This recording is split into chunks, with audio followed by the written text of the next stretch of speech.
આજની વાર્તા ઈશ્વરના દર્શન કઈ રીતે થાય. એક યુવક એક સંતની પાસે કાયમ જતો હતો. તે દરરોજ તેમને ઈશ્વરના દર્શન કરવાનો ઉપાય પૂછતો હતો. મહાત્માજી કહેતા કે ક્યારેક અવસર આવશે ત્યારે બતાવીશ. એક દિવસ યુવકે બહુ જ ખુશામત કરી ત્યારે મહાત્માજીએ કહ્યું કે એ માટે સામેના પહાડની ટોચે 6 પથ્થરો લઈને મારી સાથે આવવું પડશે. ત્યાં હું તને ઉપાય બતાવીશ. યુવક તૈયાર થઈ ગયો. સંતે તેને 6 પથ્થર આપ્યા અને પોતાની પાછળ પાછળ ઉપર ચડવાનું કહ્યું. થોડેક સુધી ચડ્યા એટલામાં તો યુવક હાંફવા લાગ્યો.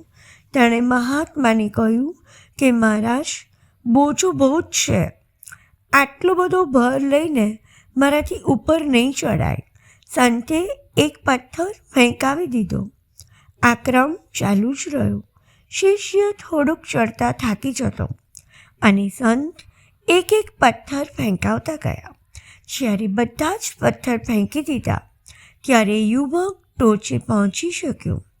પહાડની ટોચે પહોંચીને સંતે યુવકને કહ્યું, જે રીતે 6 પથ્થર ઉચકીને પહાડની ટોચે જવું તારા માટે મુશ્કેલ હતું, એ જ રીતે જીવાત્મા પણ કામ, ક્રોધ, લોભ, મોહ, મદ તથા મત્સર જેવા મનના દોષ દુર્ગુણોનો ભાર લઈને ચાલે તો તે ઈશ્વરના દર્શન કરી શકતો નથી. જો ઈશ્વર સુધી પહોંચવું હોય તો તે બધા દોષોને છોડવા પડે છે.